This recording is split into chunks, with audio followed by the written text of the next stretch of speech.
This podcast contains mature content, violence, and coarse language. It is intended for entertainment purposes only. Don't say we didn't warn you.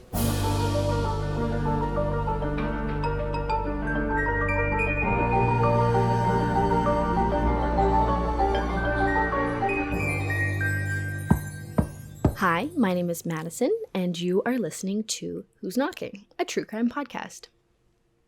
Season's greetings, you guys. It is December, so Christmas is coming up. Fun. Now, today, I have, I think, what will be a little bit of a longer thing. So, buckle in, get your coffee, get your snacks, go to the grocery store, whatever. If you're new here, please consider subscribing to my channel. That would be very much appreciated. And if you are into true crime, which I'm assuming you are because you're here, please consider signing up for my newsletter that comes out Friday mornings. It's just a little sprinkling of some true crime stuff for the week. And it is found at grimweekly.com. That's where you can sign up. It is free. So I think with that being said, we will get on with the show. Today, we are talking about the Lafferty family. There's some murders, there's some religious extremism going on. It's quite the tale. There is the death of a child, so that's pretty upsetting. I didn't even really put out a warning on my last series, which was the Atlanta child murder, so, sorry if I forget to warn you about these things, but you're here, so it's all nasty stuff. Now, the bulk of my research for this episode was done via this book, which is called Under the Banner of Heaven, and it's by Jon Krakauer. You may know him from Into the Wild or Into Thin Air, I think it's called. Pretty famous guy. It's like if he had done this now, I feel like he would have done a documentary. It's very much like a documentary in a book. But there's also a series that you can find on Disney Channel right now that's based on this book, and it's also called Under the Banner of Heaven. I only watched the first episode, not because it wasn't good, I just didn't have time. And I will finish it because it seems pretty decent. But this book is fantastic, and I would definitely recommend it. This was my second time reading it, although this time I skipped all the Mormon history, which it kind of goes back and forth. It does a couple chapters about the events that we're talking about and a couple chapters talking about Joseph Smith and the invention of Mormonism and et cetera, et cetera. I kind of skipped all that because I just didn't have time. And this episode turned out, my script turned out to be much longer than I anticipated, so we'll see. Our story begins in American Folk, which is a relatively larger town within the north central Utah County, meaning it's pretty small compared to, New York, Los Angeles, Chicago, whatever, but large compared to its surroundings. It has a very suburban vibe, lots of single-family home neighborhoods, many parks. It's surrounded by Utah's classic stunning mountain view. It's very picturesque, ideal-looking, I think is what I'm trying to say, looking place, going off the pictures I found on the internet. Now, Alan Lafferty had a normal morning on July 24th, 1984. He got ready for work. He kissed his wife, Brenda, and his 15-month-old daughter, Erica, goodbye, and he made his way about 80 miles away to a construction site where he worked as a tile setter. On Alan's lunch break, he called his wife to check in. He even had a word with little Erica on the phone, who had just begun to say her first words. Alan finished his day on the site, he packed up, and he drove the 80-mile drive home to his family. Now, when Alan arrived home at approximately 8 p.m., he was kind of weirded out to find that the door was locked. The family didn't typically lock their doors in their quiet, safe little town, nor did most of the neighbors. As Alan walked through his home, he noticed the eerie silence, and when he got to the kitchen, he was hit with a wave of shock. Alan found his wife Brenda laid out on the floor, her throat slit, her face nearly unrecognizable, and covered and surrounded by a huge pool of her own blood. He went for the phone, but there was no dial tone. So Alan ran to his daughter Erica's bedroom and found an even more shocking scene. This is gruesome. In the nursery, Alan found his 15-month-old baby daughter slumped over in her crib, her throat also slit, blood everywhere. Alan could not believe what he was seeing. Now, the bedroom phone was also not working, so Alan made his way over to a neighbor's home to call 911.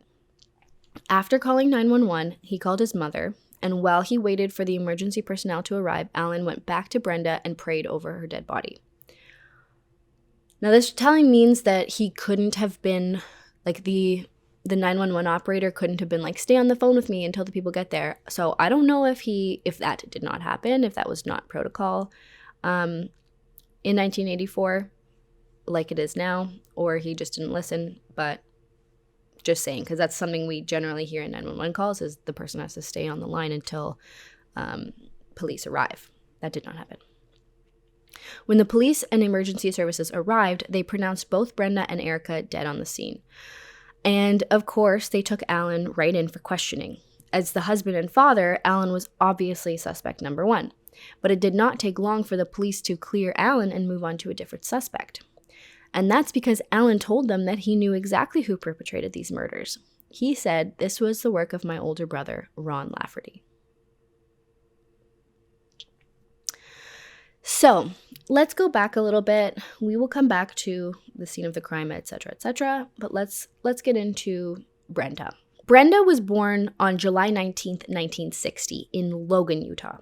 Now, Logan, Utah is a Mormon city. It's highly populated with Mormons.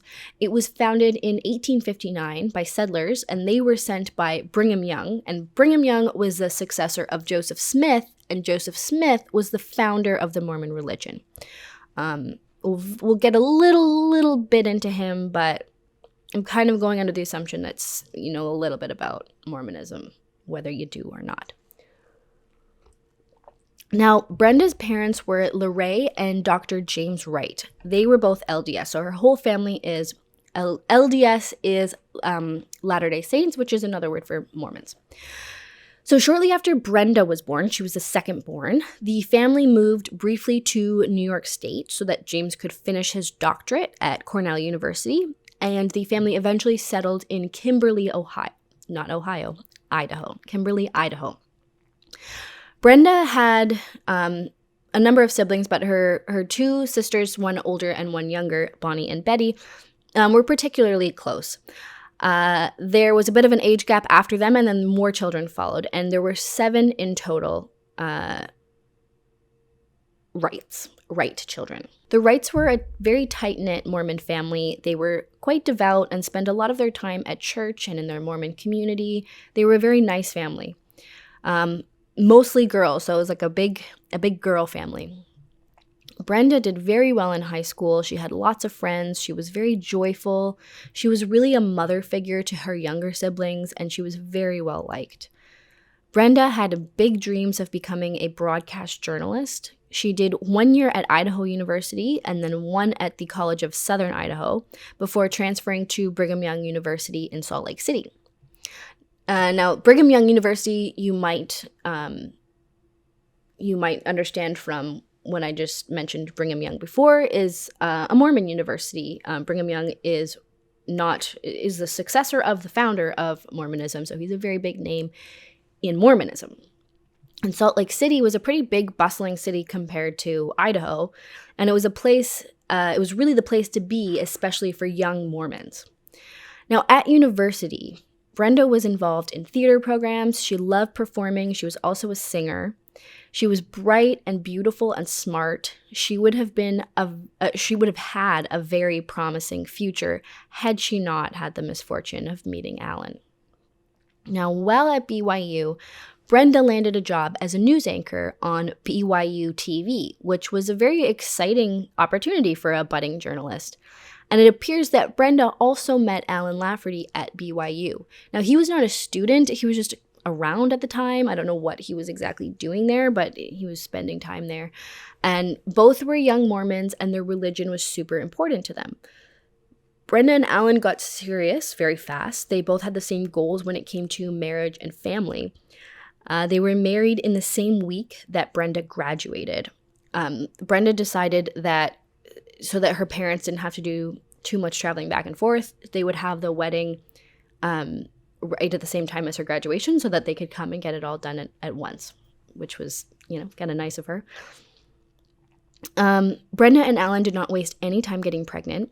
Brenda quit her job at the news station and readied herself to stay at home with all the children she planned to have, the goal always being for her that she would return to her career after her kids. Although later it became clear that Alan wasn't really on board with that, but we'll get to that later. And on April 28th, 1983, Brenda gave birth to their daughter, Erica. And it was very exciting, the arrival of Erica. On Brenda's side of the family, this was the first grandchild, so she was highly anticipated, very loved. It was exciting. And so that brings us to Alan Lafferty and his family. Now, the Laffertys were Mormons as well, but I guess you could say they were kind of a different class of Mormon, much more traditional. They were a very well-known family in their community. Many looked up to them as being very devout. They were a very wholesome, really strict Mormon family. We'll put it like that. Watson Sr. and his wife Claudine had 5 sons and 2 daughters. In descending order of the sons, we have Ron, Dan, Mark, Watson Jr., Tim, and then Alan. Little is known about the 2 sisters. I know one of them is named Colleen, but that's pretty much all I know. I assume that they prefer to keep it that way, and I'll just respect that. One has to imagine that this may have something to do with the fact that most women in this story are generally considered to be an afterthought. We'll get to that. But regardless, that's the kids. Watson had served in World War II as a barber on board planes. And once he was finished with that, he came home and he attended chiropractic school. After he graduated chiropractic school, he opened up a chiropractor or a chiropractic clinic that was also a barbershop and also a salon in one of the rooms of his home. And he and Claudine worked on that, and they also got to work on having their 7 children. Now, Watson was a very strict disciplinarian. He took his religion very seriously, and he demanded pretty much complete obedience from his family, hitting or punishing them harshly for the slightest indiscretion. Now, despite his harshness, he appeared to genuinely love his wife and children, and he believed that his ways were necessary to ensure that his family would do well in the afterlife. But he was beating on his wife pretty badly. Now, even among Mormons, and okay, I'll just say too, I think I didn't write this down, but he was a very, I want to just emphasize how severe the punishments got. There's a story that's often talked about where one of the kids got a dog. Trigger warning, there's a dog being abused here. And I think it was he came home and some of the son's chores weren't done, so he took a baseball bat and beat the dog to death with the baseball bat. To teach his children that they had to do their chores. So this is the type of guy we're talking about here. So even among Mormons, in this very Mormon-populated city of Provo, Utah, Watson Lafferty was considered extreme. He was ultra-conservative, and he didn't believe in Western medicine, so much so that one of his daughters, Colleen, nearly died from a burst appendix. He tried to remedy the situation at home with thoughts and prayers. And he only brought her to the hospital when it was clear that it was that or she was going to die. So he, was one of those. He also had a very old-fashioned views on women. He believed that they were to be the property of men and that they were to serve men and raise the babies, and that was their lot in life. He was not very progressive. Now, although Watson was a very strict, old-fashioned guy, and he took his Mormonism more seriously than most, he was not a fundamentalist Mormon. This might be a good time to pause and briefly discuss the difference between the mainstream Mormon religion, often referred to as LDS or Latter-day Saints, and FLDS, which stands for Fundamentalist Latter-day Saints. Quite different. Now, according to John Krakauer's book, Under the Banner of Heaven, FLDS only makes up approximately 1% of Mormons as a whole. Current stats approximate that there are about 16 million Mormons worldwide, and it's considered to be one of the largest and fastest growing of the somewhat new religions. Very successful in that sense. I'm not going to get into too much about how Mormonism came to be. I'll just say that Mormonism began in about 1830, and it was started by a guy named Joseph Smith, who he claimed that he was visited by an angel type thing who led him to some ancient writings that he was able to translate into the Book of Mormon, which today is their main text. And there's a lot out there about Mormonism. I do have to say it is a fascinating history. I've looked quite deeply into it, honestly, and this book, Under the Banner of Heaven, really gets into it. But I think that it would just take me way too far off track to get too deep into just like regular Mormonism. I'm sure that there's plenty of YouTube videos that will explain it if you're interested. Now, I will get into LDS versus FLDS because it's very relevant to our story. So regular LDS and FLDS Mormons appear to be extremely different, and really they are. I'm sure like every religion, within regular LDS Mormons, there's a huge spectrum of adherence to doctrine and lifestyle and everything. It does seem to be a pretty strict religion, which doesn't allow alcohol or cursing or sex before marriage. And really, even within regular Mormonism, I think there's kind of a spectrum on like, if you can watch non-Mormon TV and watch the news, etc., etc. And I don't know, I suppose strict is a pretty relative term. I'm not a religious person myself, so it does seem to be super severe to me, but I'm sure to people who practice other religions, it might not sound as crazy. I mean, maybe I just lack discipline. I don't know. But FLDS people live much more rigid lifestyles. They often live in like a commune style, off-the-grid type situation. Usually the entire town or surrounding area is completely FLDS, and if they aren't the police themselves, they are intertwined with local police and politics, and they also dress like it's 1832. The followers strictly adhere to the Book of Mormon. The men are considered dominant over women 100%. Women are property. They're to be impregnated as much as humanly possible. They're to serve their husbands and be completely obedient and modest. Women are pretty much treated like prisoners in this situation. In the FLDS communities, there is no influence from the outside world. TV is strictly banned, no magazines or religious books. This setup ensures that the FLDS followers remain loyal to the prophet of their group. Banning all outside influence and labeling everything non-LDS as evil keeps everybody in line. And everyone is told from a very young age that if they are not 100% obedient to God, who speaks through the prophet, that they will suffer in hell for eternity, which is a pretty terrifying thought. And if you have never been aware of anything else, like you literally believe that. And again, I'm sure, and even we see in the story, like there's random other little groups of people who call themselves FLDS Mormons, and maybe they have different rules and like it doesn't follow this exactly. But this is like, according to my research, this is kind of what FLDS generally is. There are exceptions to everything. Now, the biggest difference and what really caused the split that created the FLDS is polygamy. Polygamy, if you don't know what polygamy is, it is plural marriage. And in this case, it's one man, however many wives you want. Where regular LDS and most of the world frown on plural marriage, the FLDS, they fucking love it. They love plural marriage. Live for it. Now, in the beginning, regular LDS were also polygamists. Joseph Smith took a number of young wives, and he told his followers that it was God's will that men take multiple wives, and some people kind of say that he just liked sleeping around, and then he was like, no, yeah, because I like this, it must be God's will, whatever. I don't know that that's true, but that's how it's presented in some cases.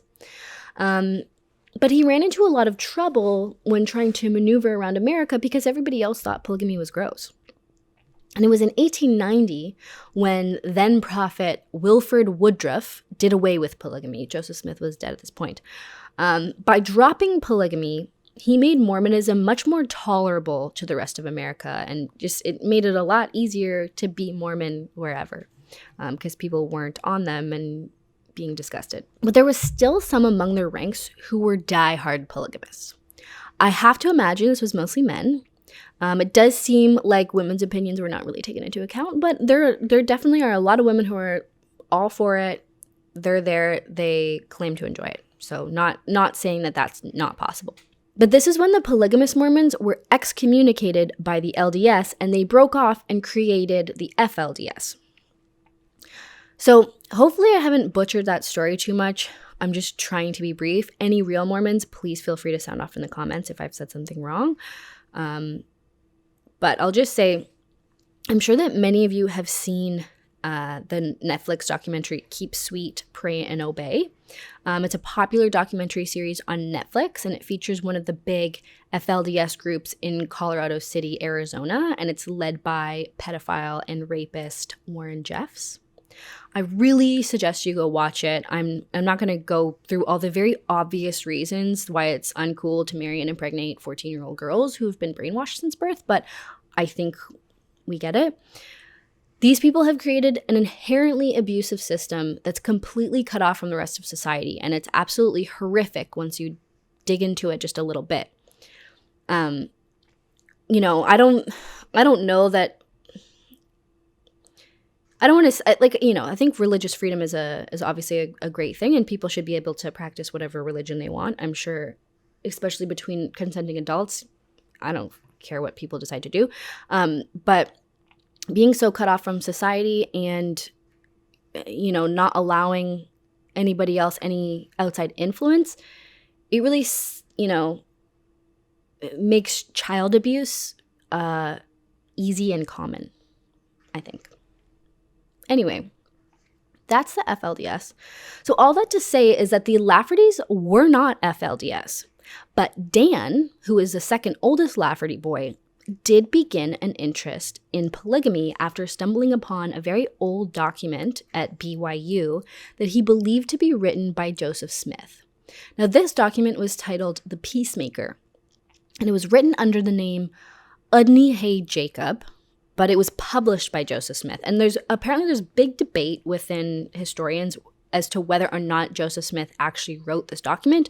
Joseph Smith, in fact, claimed that he did not, but many people believe he did. He published it, so at least his name was on it.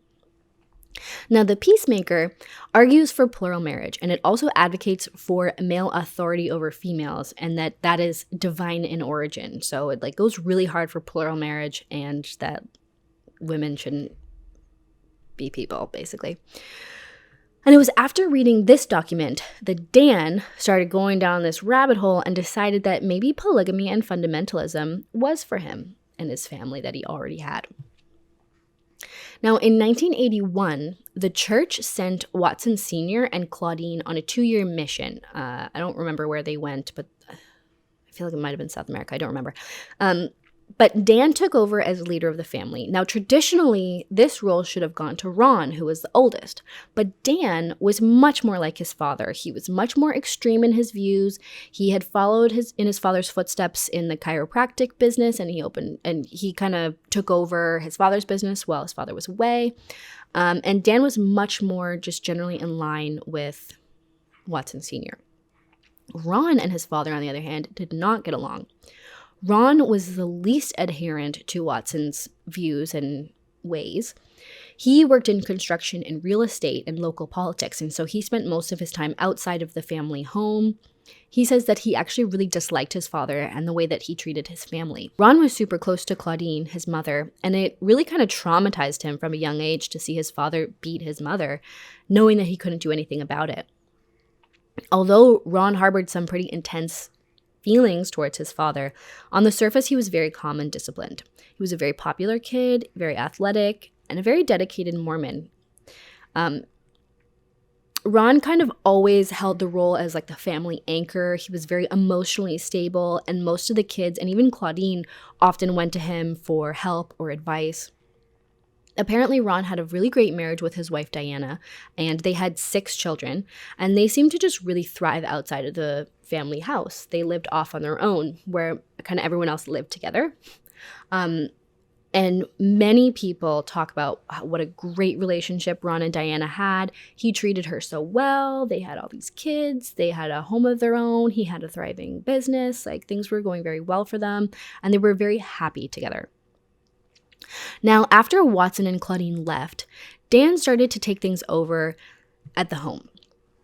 And it got pretty dark pretty fast. He began to have all these big long talks with his brothers, and that kind of morphed into like sermons, and a lot of the subject matter had to do with government overreach and how paying taxes and licensing fees were unholy and just a means for the government to control people. He got to be very I don't know if you would say like anarchist, like extreme libertarian. I don't know. But Dan became very anti-government. He sent his license and his marriage license and his social security card back to the government. He refused to pay any taxes at all, including sales taxes. So like every time he tried to buy something, it was a big fight. He stopped obeying street signs. He just was like, I'm just going to drive in a way that makes sense. And this inevitably got him in trouble with the law. There was a point where he wanted to run for like local office or something, and he like had a meeting with the guy that he would be running against. And on the way back, he was speeding, and so he was pulled over by a state trooper. And when the trooper asked him to get out of the car, Dan refused and he sped off. And when that officer eventually caught up with him and arrested him, Dan was furious. He was charged with a number of felony offenses, including second-degree felony escape and third-degree felony assault by a prisoner and evading an officer. Now, when Dan was being tried for these crimes, he decided to represent himself. Shocking. He made a huge fuss. He kept trying to argue his case on constitutional grounds, which the judge was not having. He's like, this is not the place to be arguing on. Like, you can't just be arguing that you don't have to follow the laws because you only follow God's laws. Like, that's what he was trying to do. He was also very pissed about the all-female 4-person jury. Obviously, he did not consider women to be important in any way, so he did not like to have a all-women jury, which I think is pretty hilarious.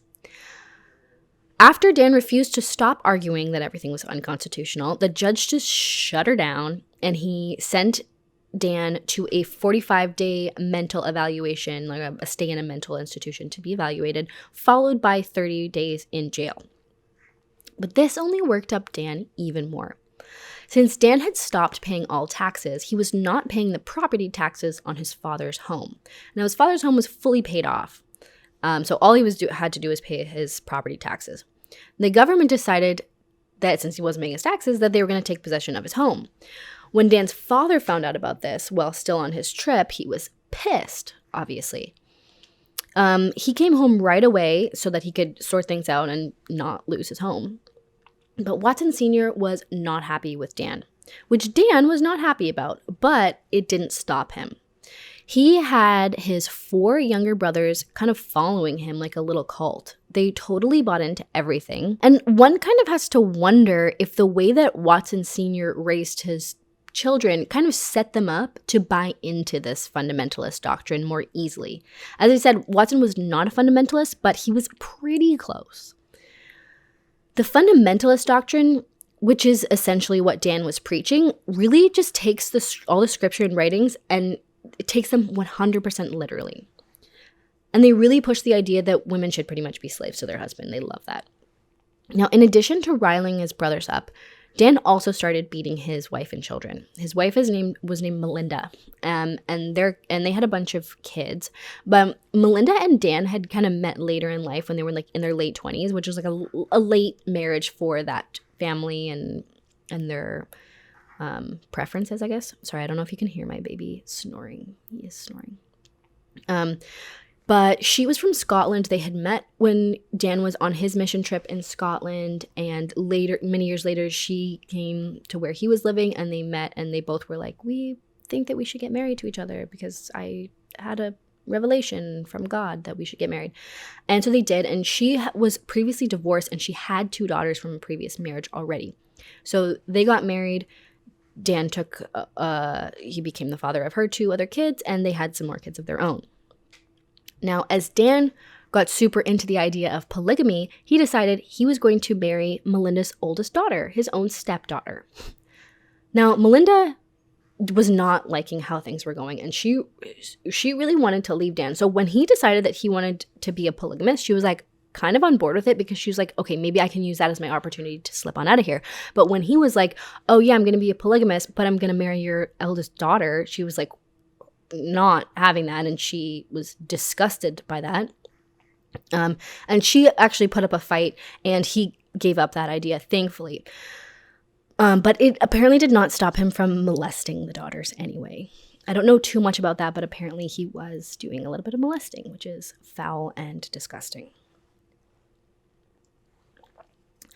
Dan did end up taking a second wife, and this was a woman named Anne Randack, and she was a local girl who wasn't even LDS.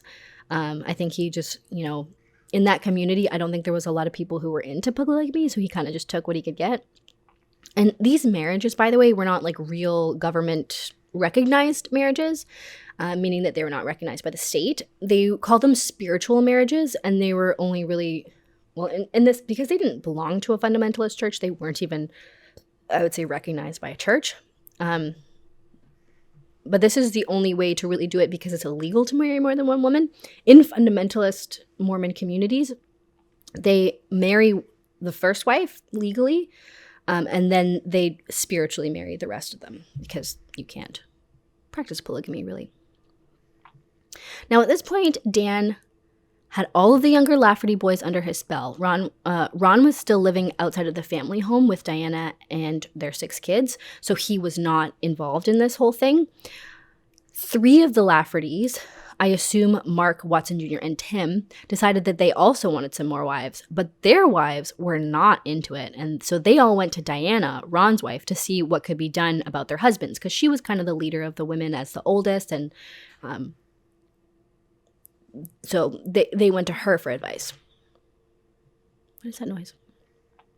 Now, Diana then confided in Ron, and she sent him over there to see what was going on, hoping that he would bring some brotherly guidance to his little brothers, as he had done so many times before. And, she was like, oh my God, like, what's going on over there? Go see what's happening. And he's like, yeah, of course I will, honey, I love you.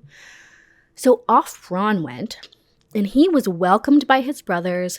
He listened to one of Dan's talks. Ron was pretty skeptical of this. He started questioning Dan and trying to poke holes in his arguments.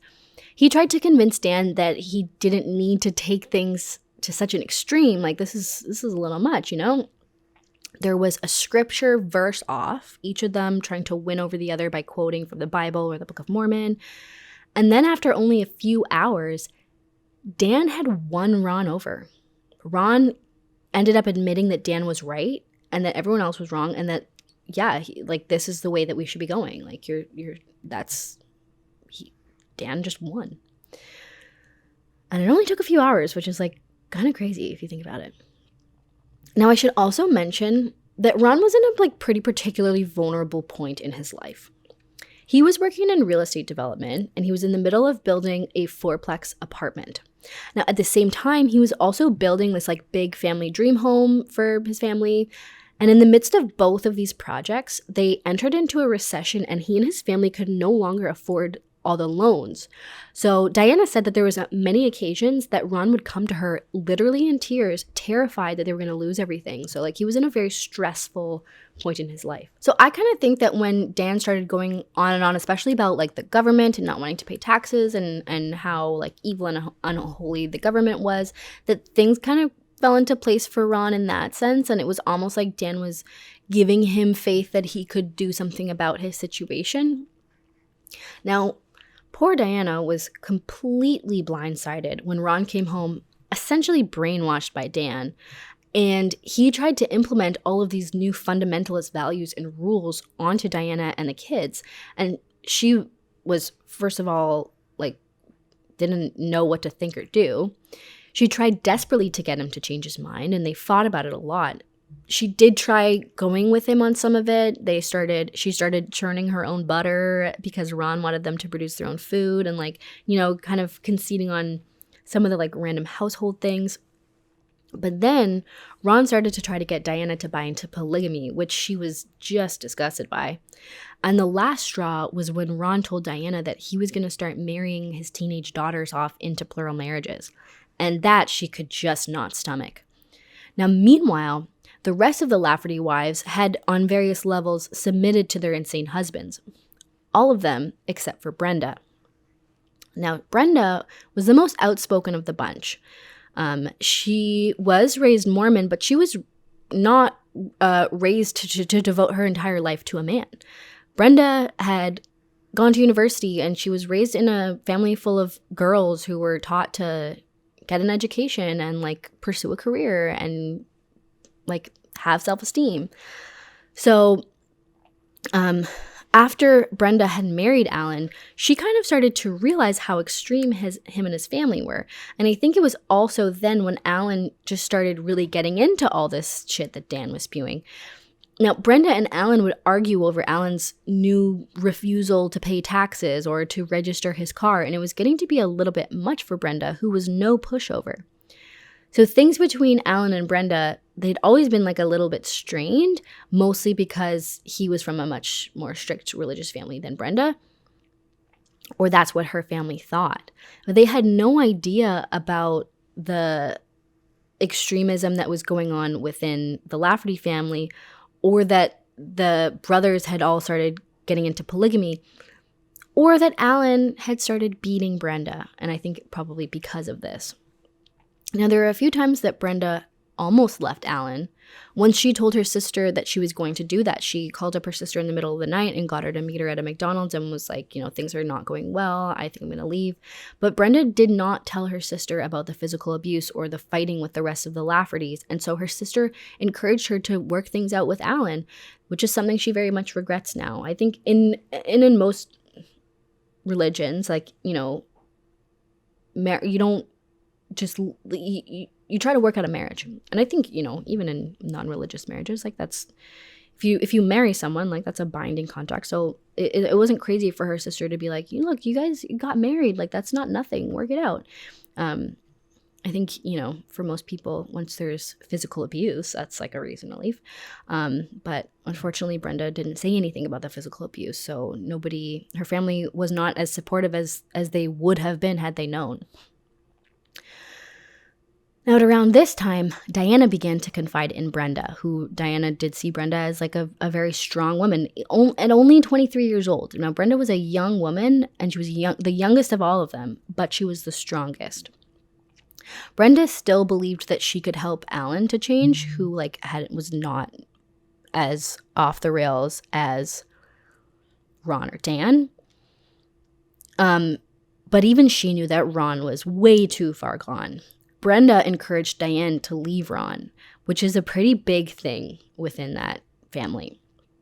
Diana was terrified to do that because she had no education, she had no job history and no real skills, and 6 children to care for. But she did end up coming to the conclusion that she did need to leave Ron because his abuse was out of control. So Diana packed up her 6 kids and she moved to Florida. She did have some help, which we'll get into later. But Ron was devastated, and he knew that Brenda was behind this, and he did not like that, not one bit. He did accept it, though, he didn't chase her or anything, because he felt that she was, choosing not to be a part of the religion, and that was, at the end of the day, more important to him. So it was not too long after that Dan was introduced to a man named Onias. His actual real name was Bob, but he called himself Onias. He called himself Prophet Onias. And he was a Canadian FLDS guy. And he, met Dan and then came to be involved with the Laffertys. He got all of the Lafferty boys to join his little school, which was just him and maybe 2 other people. And he called it Onias' School of the Prophets. Now, Onias was one foul individual. He decided that he was a prophet, meaning that God spoke through him. So he had all these writings that he was delivering to other LDS leaders to try to get them to, join his fundamentalist ways. And he talked about how mad God was at them for not allowing polygamy and also for allowing black men to be allowed into the priesthood. He was not happy with that. So all the boys joined Onias' little cult, all except for Alan. And that is because Brenda wouldn't let him. LOL. Naturally, the rest of the boys were huge dicks about that, and they completely villainized Brenda even more than they already were, which she was already a complete pariah within the rest of the Laffertys because she was not just submitting. There was another guy as well who was involved, and his name was Bernard Brady. And Bernard was another fundamentalist guy who'd gotten to know Onias, and so he fit right in. He was just one of the guys. Now, Onias used the Lafferty home and the Lafferty boys to start up the School of Prophets. He had a revelation from God that Ron should be the bishop of the school. Now, Ron was super excited to take on that role. He'd been super down about everything, about losing all of his money and his family. So he was actually living out of his car at the time. So this was like a real boost to the ego for him. And this kind of made it seem like all of these things and all of his feelings, all the like unlucky economic circumstances and his own abusive behavior, like were for a reason. Like it's like, oh, all this bad shit is happening. Well, now I'm bishop. And so it was all for that. The other brothers were super psyched for Ron. They all thought he was super cool and they really looked up to him. So they're like excited about this. But like Ron had lived his whole life, he had a rage boiling inside of him.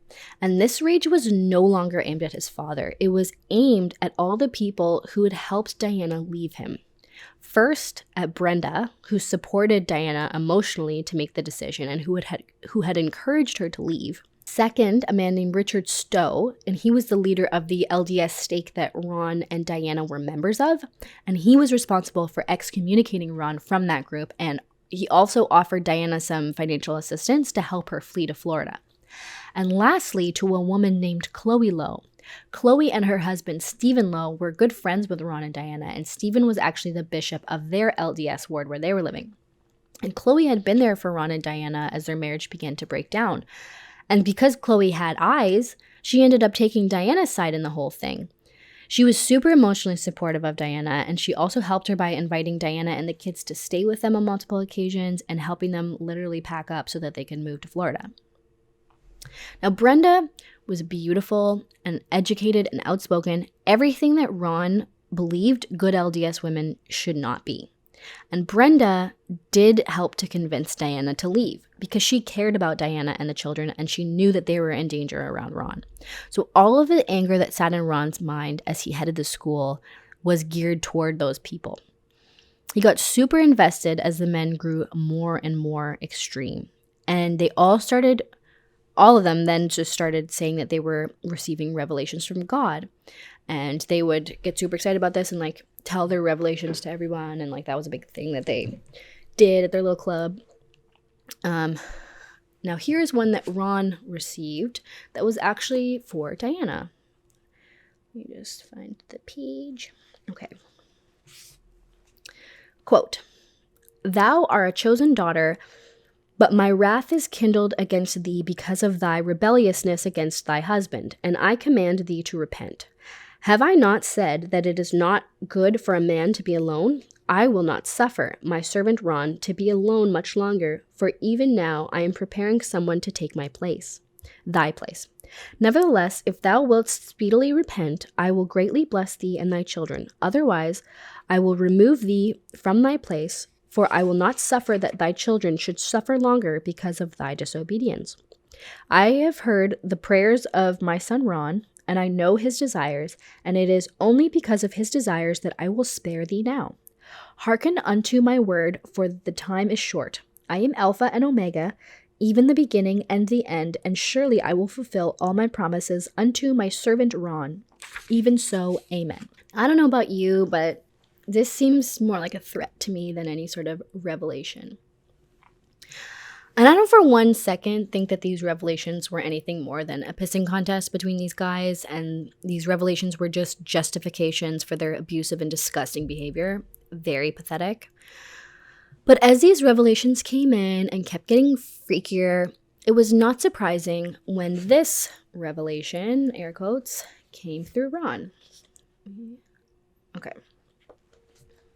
Quote, "Thus saith the Lord unto my servants the prophets, it is my will and commandment that ye remove the following individuals in order that my work might go forward. For they have truly become obstacles in my path, and I will not allow my work to be stopped. First, thy brother's wife Brenda and her baby, then Chloe Lowe, then Richard Stowe.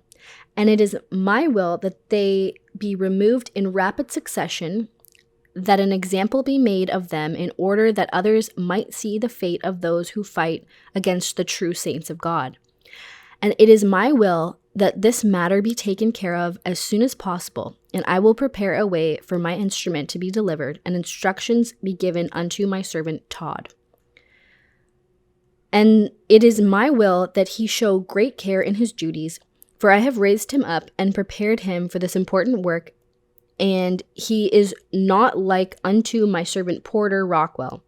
And great blessings await him if he will do my will, for I am the Lord thy God, and have control over all things. Be still, know that I am with thee, even so, amen." So he's saying, "Hey Ron, it's me, God. Can you kill Brenda and her baby and Chloe Lowe and Stephen, whatever his name is? They're getting in my way. Okay, thanks, bye." It's just interesting to me that God decided that all the people that Ron specifically hated should be killed, and a baby. There's no way he hated the baby. So Ron showed these revelations to Dan first, and Dan basically said, well, damn, like, make sure that these are really from God, because if they are, you have to do it. So Ron and Dan took some time to think about this revelation before bringing it to the others. During this time, Ron also heard from God that Ron was the mouth of God and that Dan was the arm of God. And they took that to mean that Ron was, telling Dan what to do, and that Dan should do the actual killing. Very convenient for Ron. So Ron and Dan just completely bought into this 100%, no questions asked. Ron and Dan thought some more, and Ron had more revelations that compared Dan to Nephi, who was a central character in the Book of Mormon, who was instructed by God to kill this other guy who was deemed as evil and a threat to society, which it was God's will, so like all cool. And Dan was happy to be compared to Nephi. Like, it really built him up and made him feel special. Ron knew exactly what he was doing, and he was really just, using Dan's own beliefs to manipulate him. And, Dan could have just not been a fucking idiot. But anyway, after a bunch of praying, the two men deemed that all four people mentioned in the revelation to be, quote, children of perdition, end quote, meaning that they were wicked and threatened God's goals, and so that they deserved to be murdered. Meanwhile, during this time, Ron was really spiraling. He'd gotten spiritually married to this random other woman, even though all he wanted was Diana back, but only if she submitted entirely. Ron had also gone on a little trip, and he met another, kind of fundamentalist polygamist ward and went to stay there for a little bit. And the guy that led the group did things quite a bit differently from most other FLDS groups, which is where I was saying, this is what most FLDS are into, but it can vary. And I don't know if, one group would recognize the other, because you'll see, but this group was led by a man named John Byrant, and this group allowed alcohol and drugs and group and gay sex. So it kind of just sounds to me like this John Byrant guy just enjoys alcohol and drugs and gay sex, but instead of just admitting that and deciding just to not adhere to the FLDS religion, he's just kind of morphing the moral code to fit his own desires. And it's just like, okay, man, I guess anything can be FLDS then if that's how you're going to play it, but maybe he's just super into polygamy. I don't know. But anyway, Ron got himself a little tempted on this trip, and for the first time in his life, he consumed some alcohol. And after very much enjoying the alcohol, he decided that, probably exactly how Byron did, that God actually wanted them to drink because it made them better able to receive revelations and be more spiritually open, and just like, made them a little loosey-goosey, which is what alcohol does. And so then he decided that wine was the gift of the god. So cool. I guess that's how that goes. So then when he came back home to the boys with this idea that they just start drinking, he and Onias began to butt heads. Onias did not believe in drinking, and none of them really did. Onias also wanted the guys to all get jobs so they could pay for stuff and grow the school. All these guys had quit or lost their jobs and were not doing anything. But Ron did not like that idea. He did not want to work. He thought that if they needed funds, that God would provide them funds so that they would be able to build up their school. He thought it would just happen. And of course, that did not happen. Now, as tensions increased and Ron's desire to fulfill the instructions on the revelation that he'd had been increasing, he finally brought this revelation to the table on April 5th of 1984. Now, when the other guys heard Ron's revelation, they were shook. Only Ron, Dan, and Watson Jr. were in favor of it. Everyone else didn't want to be committing murders. A shockingly reasonable response. So there was a fight, and Ron and Dan and Watson got super pissed, and they left, they stormed out, and they decided they no longer wanted to be a part of this little club. The others were left to wonder what the other guys would do. They wondered, but they also kept it to themselves. Bernard Brady was scared enough that he wrote and got notarized an affidavit that was written on April 9th. And I'll just read that little affidavit. It says, quote, "Know all men by these presents that I, Bernard Brady, a free and natural citizen of the United States of America, do hereby depose and say that I have reason to believe and fear that the lives of the following 10 people are in jeopardy: Robert Crossfield, Bernard Brady, David Olson, David Coronado, Tim Lafferty, Mark Lafferty, Brenda Lafferty, Brenda Lafferty's baby daughter, Chloe Lowe, and Richard Lowe. I, Bernard Brady, do further depose and say that it is my belief that this jeopardy results from the thoughts, beliefs, attitudes, understanding, and potential actions of the following 4 individuals: Ron Lafferty, Dan Lafferty, Watson Lafferty, and Todd, last name unknown." But Bernard, being the little bitch that he was, merely signed and dated the affidavit and put it away in a drawer. He wanted it to exist in the event that something did happen, but neither he nor any other members of the School of the Prophets ever went to the authorities. None of them tried to stop Ron and Dan, and none of them even went to warn Alan. This absolute cowardice that these men displayed was disgusting. This group of men saw themselves as leaders, as important enough to take multiple wives, to feel that they were so important that God spoke through them, yet none of them went to anybody to report that they knew that their friend and brother wanted to kill 4 people, including a baby. Something that on some level they knew was wrong. Talking about it had split the group up entirely. So, I'm sorry, but these guys were sick and pathetic. Then Ron actually ended up calling Alan, and he told him about the revelation, how God had told him to kill Brenda and Erica. And Alan had moved away at the time, and as I understood it, this was a move that was to protect Brenda from his brothers and separate them because they butted heads too much. Alan obviously wanted to be in the club with his brothers, but Brenda was against it, and so he decided to just separate them. Now, Ron told Alan about the revelation, and apparently Alan said that he was not happy about it, and he said that he would defend Brenda and Erica with his life. And it was obvious that he was just, kind of shocked and against it. But he didn't tell Brenda. He did nothing to stop it. He just waited. And this fact is so insane to me. Had Alan just told Brenda, she could have just left and went home to Idaho. But Alan just let things happen. I assume that he was kind of just like, well, whatever happens is God's will. So that's what they all say. Now, in May of 1984, Ron and Dan left town, And they went on a road trip through the West, and they stopped at various fundamentalist communes, and everyone was kind of just relieved that they were gone. I think all the other guys just kind of thought that things would blow over and that they wouldn't, do this. On their trip, Ron and Dan, they talked a lot. They both said they kind of really got to know each other. They had lots of heart-to-hearts, which was super cute. They met some other guys along the way who joined them and came back to Utah with them. These were Ricky Knapp and Chip Carnes. Now, they were two kind of down-and-out guys with nothing really going for them, young guys. Ricky introduced all the guys to weed, so they smoked a bunch of weed on the trip, which they enjoyed, and then were like, oh yeah, God wants us to do that. Dan also took another wife on this trip. Surprise, surprise. Now, Ricky and Chip were fully aware of what was going to go down. I don't know if they, genuinely believed it, but they were told the information about what was going to happen. And actually, Claudine was also aware, because when they all came back to Utah,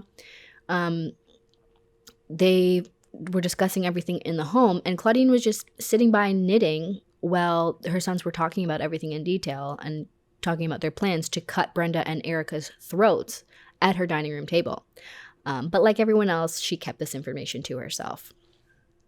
The boys who were in on it began gathering weapons at their family home, some sawed-off shotguns. Then they drove to Mark Lafferty's home, and they got a shotgun from him. Now, Mark knew exactly what they were going to do with it, even though they didn't specify, and still he handed over the gun and went about his day. The rest is Dan's account of what happened that day. Dan and Chip, I think. So the four men, Ron, Dan, Ricky, and Chip, got into the car and they drove to Alan and Brenda's house, and they parked in the driveway. Now, Alan was at work from what we know at the beginning. This is the same day. Ron got out a gun that he had planned to use as a club and a razor sharp hunting knife, and he had that hidden in his boot. He knocked on the door multiple times with no answer. Meanwhile, Dan was in the car, and he was sitting there praying, hoping that this was only a test. And that, Ron wouldn't have to follow through. And then, just going up and knocking was, going to be enough for God. And God was like, oh, I know that you were going to do it if I asked you to. But, psych, you don't have to do it.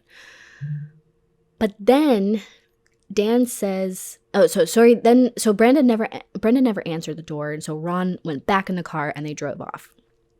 But then Dan says, as he was driving away, that he got this spiritual feeling that he had to go back. So he turned around and drove back. And then he got out of the car and he went up to the door and knocked. And this time, Brenda answered.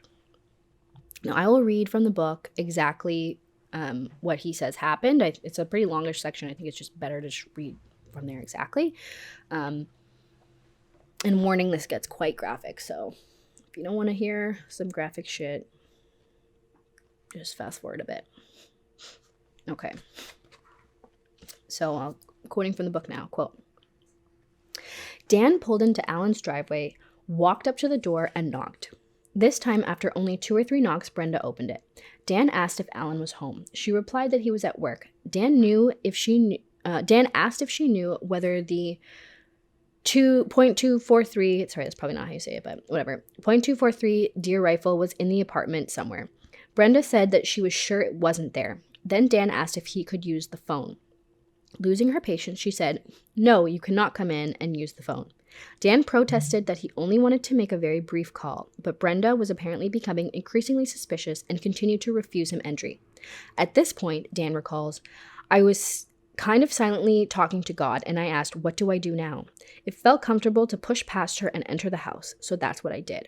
According to Chip Carnes, as soon as Dan forced his way into the apartment, the door slammed behind him, and, quote, I heard what sounded like somebody hitting the floor, and that's when I heard a vase break, end quote. Still within that quote, when Dan pushed his way inside, he says, I think it kind of unnerved Brenda. She made a very interesting comment, rather prophetic. She said, I knew you were going to do something that nobody could stop. Then she started apologizing for a whole bunch of stuff, for influencing Ron's wife, stuff like that. Then I thought to myself, you are a bitch. And I felt impressed to wrestle her to the ground. I crossed her arms, threw her onto her stomach, and sat on top of her, holding her wrists from behind. Outside the apartment, Carnes, Knapp, and Ron were still waiting in the Impala. Carnes turned to Knapp and said, it's kind of getting noisy in there. You're right, Nap replied, then said to Ron, maybe you ought to go help. At which point, Ron got out of the car and went to the door. When he tried to enter, though, Dan had Brenda pinned on the floor against the door, so Ron had to push his way in, according to Carnes. But as soon as Ron got inside the house, I heard Brenda saying, I knew it was going to come to this. And then I heard Ron calling her a bitch and a liar, and I heard what sounded like a pretty good fight, things breaking. And I heard Brenda screaming, don't hurt my baby, please don't hurt my baby. And Ron was still going on, calling her a bitch and a liar. And she was saying she wouldn't lie anymore, and he just kept on beating her. You could hear a beating going on.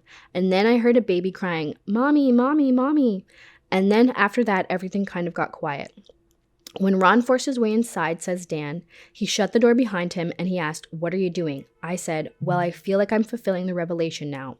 I was trying to whisper because I didn't want Brenda to hear things that would make her uncomfortable. Then Ron said, how are you going to do it? So I asked him to give me a minute to pray about it. And I kind of said to myself, what am I supposed to do, Lord? Then I felt impressed that I was supposed to use a knife, that I was supposed to cut their throats. Ron asked, what knife are you going to use? I had a knife in my belt and Ron had a butcher knife in his boot. I told him, that butcher knife you purchased, at which time he took the knife out of his boot and set it on the floor where I could reach it. Then he tried to knock Brenda unconscious with his fist. He hit her in the face over and over again until blood started to splatter on the wall. But he hurt his hand, so he had to quit hitting her. By this point, enough blood had splattered that I lost my grip on Brenda and she stood up. Ron moved around to block her from leaving. Her face looked pretty bad where he had been hitting her. She was pretty freaked out. She said to me, hold me, please, just hold me. I could tell she was just doing it in an attempt to get sympathy. Ron told her, yeah, well, I wish I had someone to hold me too, you fucking bitch. But because I don't have a wife anymore. That shut her up for a minute. So then she said, I'll do anything you want. And Ron said, okay, sit in the corner. She leaned against the wall and started to slide down into the corner when Ron turned to me and said, let's get out of here. I could tell he was frightened. I told him, you leave if you need to. I'll take care of what I feel I'm being led to do. Then I'll be ready to go. At that point, Brenda must have realized what I was talking about because she bolted past Ron and tried to leave. He didn't do anything to try and stop her. I had to jump around him and grab her from behind. She made it as far as the kitchen by that point, and he was trying to reach the sliding glass doors out back. She'd gotten hold of the drapes, at which point I grabbed her by the hair and pulled her back, popping a number of clips off the top of the drape. When I finally got my hands on her, she fainted. I just laid her down on the linoleum floor. Unlike my brother, Dan says, I didn't really have any bad feelings toward Brenda or Erica. I was just doing God's will. Seeing Brenda lying there in the middle of the kitchen floor, I prayed about what to do next. I told Ron, get me something to tie around her neck so she won't regain consciousness. Because I was feeling now like I was supposed to take the child's life first, Ron went and cut the cord off the vacuum cleaner and brought it to me. Then another fascinating thing took place. As he attempted to put the cord around her neck, some unseen force pushed him away from her. He turned and looked at me and says, did you see that? I said yes. Apparently, this is not for you to do. Give me the cord. I wrapped it around her neck twice and tied it very tightly in a double overhand knot. After Brenda made her final desperate attempt to flee and then passed out on the kitchen floor.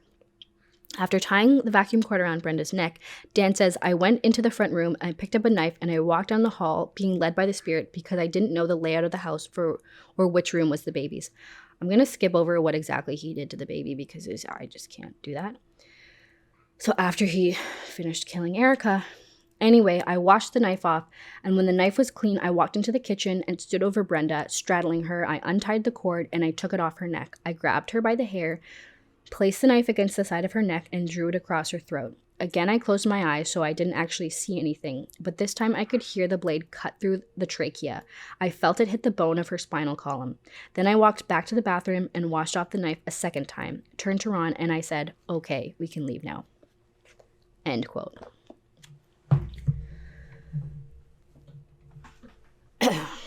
So just let that settle in for a second because that was horrifying. I know that was a very long quote. I just thought it was more, it just would be easier to just read from it than try to condense that down myself. That is horrific. Absolutely horrific. And I just think it's so disgusting to go and do something like that and then be like, well, God is telling me to do this. This is not my doing. I'm being led to do this. Like, how depraved, And, if you want to know what he did to the baby, like, he ended up cutting the baby's throat, but it was quite graphic and quite disturbing, super disturbing.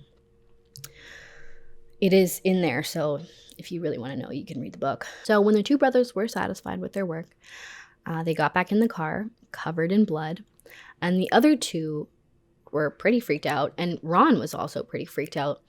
The only one who remained calm was Dan. He had this, he claims that, this entire time he was just, he felt that God was, in him telling him what to do, so he was just very matter-of-fact and calm.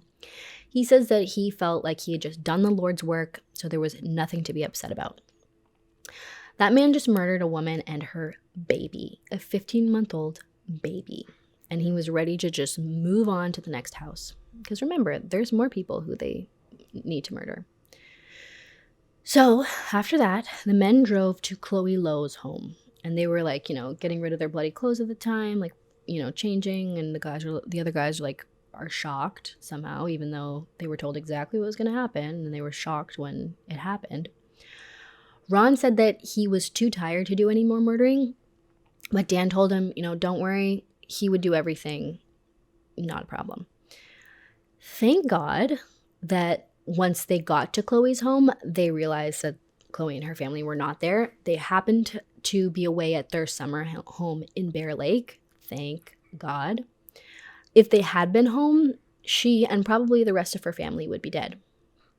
Instead, Ron and Dan broke into the home, they stole a bunch of stuff, and Ron also destroyed Chloe's beloved figurine collection just to be an asshole.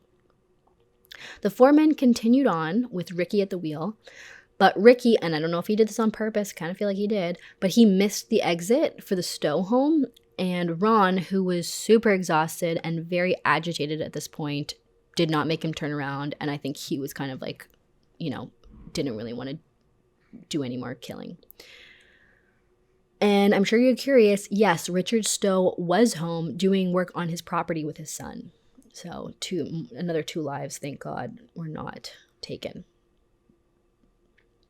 Now the four men continued along and drove to Nevada. They got a motel room and they settled in.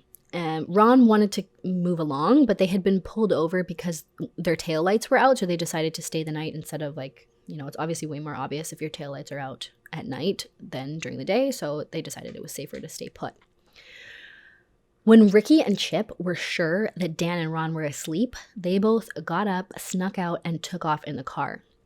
They were both still super freaked out, and they didn't want anything to do with what just happened, so they dipped. They continued driving, tossing all the evidence out the window as they drove, and this included bloody clothing, the knives, and the guns. They drove and drove and ended up at Chip Carnes' brother's home in Cheyenne, Wyoming. They only lasted 4 days before the police tracked down the car that they'd left parked right outside the house. Ricky and Chip were arrested and threatened with the death penalty, and that was all it took for them to start confessing to everything, and they helped the police find all the evidence that they tossed and told them that Ron and Dan had talked about going to Reno. And in exchange for the cooperation, the police promised to be lenient with them. Back home in Provo, the police executed a search warrant at the home of Bernard and Brady. And that is where they found Bernard Brady's affidavit. They did another search of this empty house that Ron used to squat in when he was homeless and found a piece of paper that had the original revelation on it. So then they're like, okay, this makes sense. Meanwhile, Ron and Dan had made their way to Reno. They kind of puttered around for a while, meeting the odd person who would let them sleep on their floor or in their car. They had no money. They had no vehicle, because the guys had taken the car. They stayed at this casino for a while, living off free nachos that they could acquire once a day by showing a piece of ID. They could, every day, if they showed a piece of ID, they could get, a couple chips for the casino, and then they would, try to make money and eat their free nachos, and often they didn't make any money the odd time they did.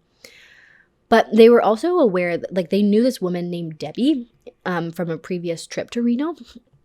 But Dan was he'd written about her once in his diary, and he knew that the FBI had probably raided their home, probably read the diary, and probably knew that they knew this woman named Debbie. So he thought there would probably be some sort of FBI trap waiting for them if they tried to go see her.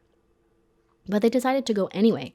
I think both of them knew that they were just kind of biding their time, that they were both really tired and hungry and they were ready to give up, so they went to go see Debbie.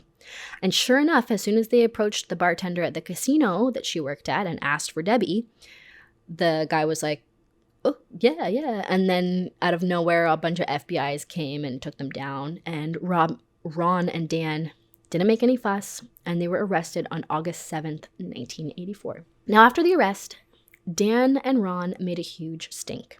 The case was all over the media, obviously, and the two of them claimed that they were innocent.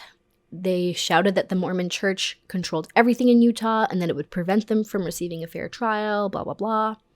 Dan issued a written statement which said, quote, "Ron and I are not guilty of any of the crimes for which I have been accused. The time is at hand when the true criminals will be made known," end quote.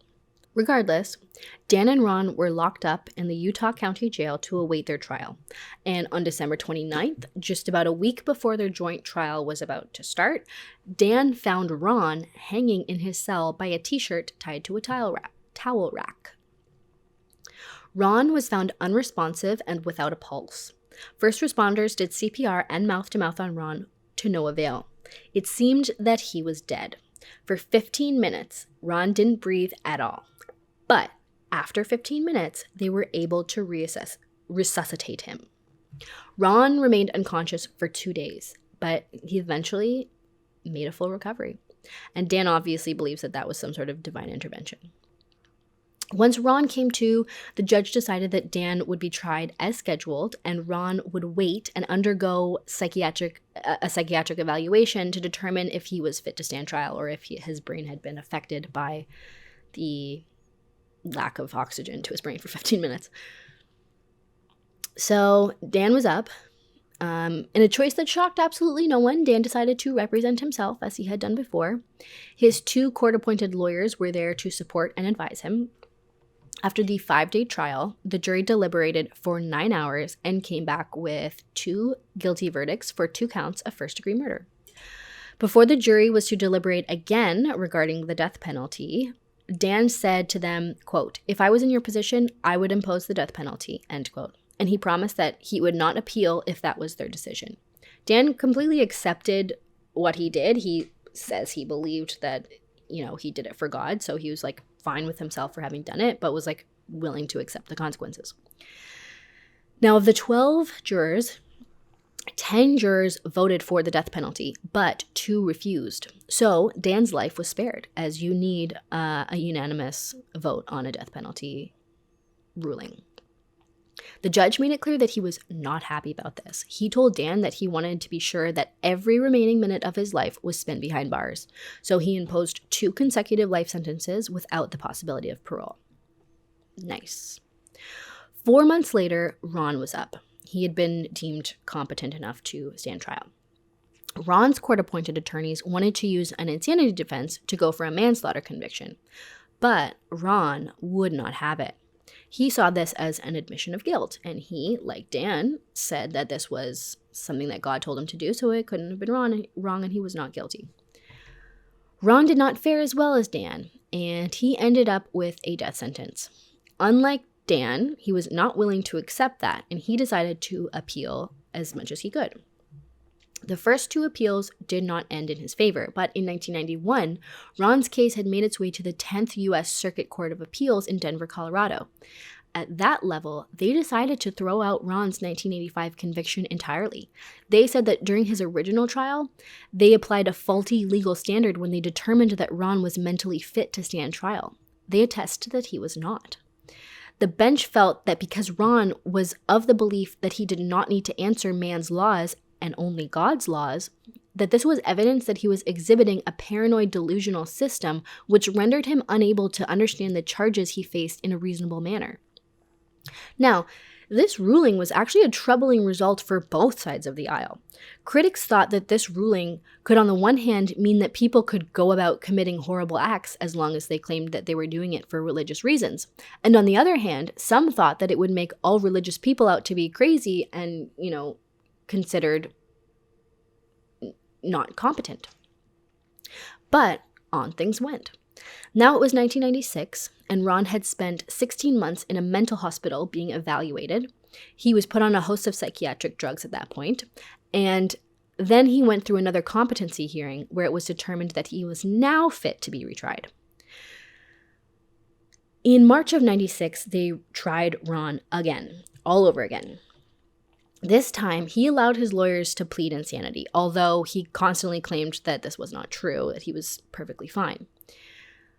Now, during the trial, Ron exhibited some interesting behavior, and I'm sure his lawyers were kind of into it because it made him look insane. And one day during pre-trial, he showed up in a cloth sign that said "exit only." His lawyer said that he was wearing the sign to ward off the angel Moroni, who's another Mormon character, who Ron claimed was an evil homosexual who was trying to invade his body through his butthole. He shouted profanities at the judge, who he said he believed Moroni had already invaded. Now, despite Ron's theatrics, they continued with the trial, and the defense's main claim was that Ron was suffering from some sort of schizoaffective disorder and that he essentially slipped over the edge of sanity after Diana left. Now, the prosecution kind of had to argue and make Ron's seemingly odd beliefs out to be similar, if not exactly the same, as many religious people in America, which is, kind of controversial. What was clearly the underlying philosophical issue at play here was allowing the argument that Ron was insane somehow undermined the millions of religious Americans, many of whom the prosecution would argue held similar or kind of similarly irrational beliefs and perspectives and worldviews to Ron. It was a pretty interesting back and forth. The prosecution's witnesses, most of them were psychiatrists and psychologists, had to put up examples from Mormonism and more traditional Christian religions to give examples of technically irrational beliefs that we know to be logically untrue, yet many Americans today believe them to be part of their religion. For example, the idea that the world is 6,000 years old. That is a more fundamentalist view, but a lot of Americans believe this to be true.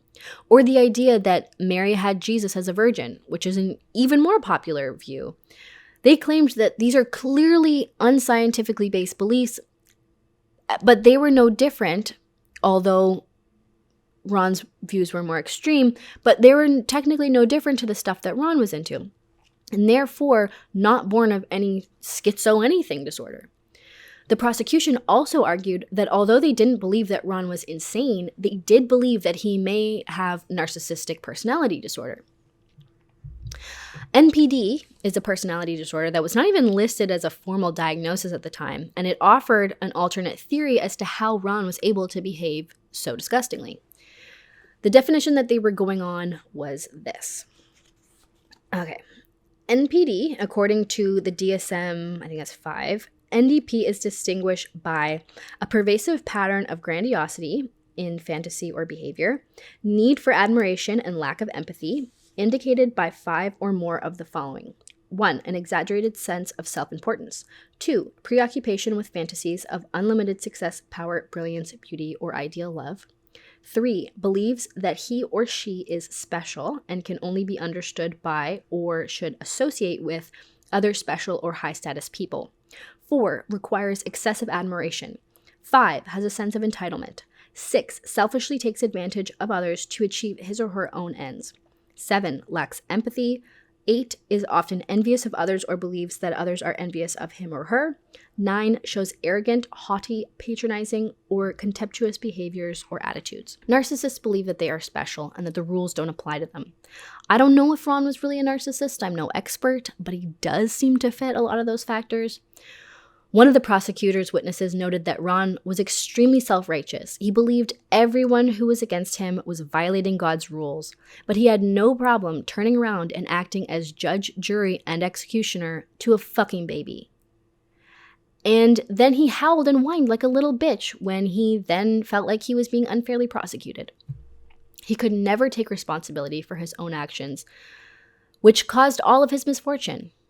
What a piece of shit. Dan, one could argue, was the worst of the two in terms of like what he physically did. I think that if it weren't for him, Brenda and Erica would still be here. Although if it weren't for Ron having that revelation, then same could be said. But at least by the time Ron was being retried, Dan just owned up to everything. He accepted the consequences, and he not during the first trial, but during Ron's second trial, he kind of like got up and told the truth and said exactly what happened, and he was no longer being super annoying like Ron. Not that that makes anything that he did better. I'm just saying they ended up being very different because Ron was still being like a huge whiny crybaby at this point. The trial came to an end after 4 weeks. The jury deliberated for 5 hours, and they came back with the exact same conviction the first jury decided. And I'll just read a little bit about what the judge had to say after. So he got another two first-degree murders and death sentence. Quote, Judge Stephen Hansen called the court to order on May 31st to impose a sentence. Before doing so, he asked Ron if there was anything he wanted to say, and Ron replied to the judge, go ahead and do what you gotta do, you little political punk, because that's all you are is a fucking punk, Stevie Wonder. Which is like, Stevie Wonder's awesome, so it's like a huge compliment. Ron continued in this vein for several minutes, calling the judge, among other things, a fucking idiot who comes to work in a dress. End quote. The judge sentenced Ron to death again. He was given the choice between lethal injection or a firing squad. And after mouthing off a bit more, Ron chose the firing squad. Ron again exhausted all of his appeals, and on August 12th, 2019, the 10th Circuit Court of Appeals finalized the decision to kill Ron Lafferty. But Ron did end up beating the death sentence because only a few months later, on November 11th, 2019, Ron died of apparently natural causes while on death row. Dan is still in prison serving his 2 life sentences. And when John Krakauer interviewed Dan after Ron's second trial, which would have been pre-2003 because the book was it came out in 2003, Dan was no longer a Mormon fundamentalist, but he was still super fanatical and into even more nonsense mishmash and bullshit. Honestly, reading him talk about his beliefs is equally confusing and enraging, and I don't even think it's worth talking about because it was just all ridiculous. I don't have super strong thoughts on religion as a whole. I'm kind of a fan of a lot that religion has to offer, to be honest, and a lot that it has done for society. I do think that human beings are innately religious beings, whether we believe in a specific doctrine or not. I mean, politics is the new religion, right? But what is particularly upsetting about people like the Laffertys, who use a system of beliefs that a lot of people, not all, but a lot of people try to abide by to make their lives and the lives of the people around them better. This is a system whose goal is to better society. Whether it does or not is a question for another day, but under the guise of living righteously and morally, they do this shit. They use people, they abuse their own families, and they kill innocent children. Do you think that the people who advocate for polygamy and child brides really think that this is something that God wants? Do they really buy into it? Or is it just a bunch of dirty, horny old men who want to have sex with 12-year-old girls? It kind of feels to me like the latter. But what do I know? I'm just a random lady on the internet. And that's all. That's the tea. I highly suggest this book. And I don't necessarily suggest the series because I haven't watched it yet, so I can't say. But it's a good book. And it's, if you're interested in Mormonism, there's a lot. They say a lot on Mormonism. And I don't think that Mormonism is, it's to me, I just don't really have any real feelings on Mormonism like you do you. The fundamentalist people are a little bit more. I really do believe in, religious freedom and you should be able to do whatever you want. But as soon as you start abusing children, that's not cool. And that's that. That's the story. Please tell me what you think. Tell me if I got anything wrong. And check us out on Instagram at Who's Knocking Podcast, Twitter at Who's Knocking Pod. Give us an email, hello@whosknockingpodcast.com. and stay safe out there, because you never know who's knocking.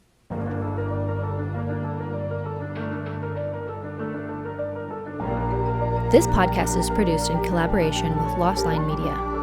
Artwork by August Digital. Music by Matthew Cook.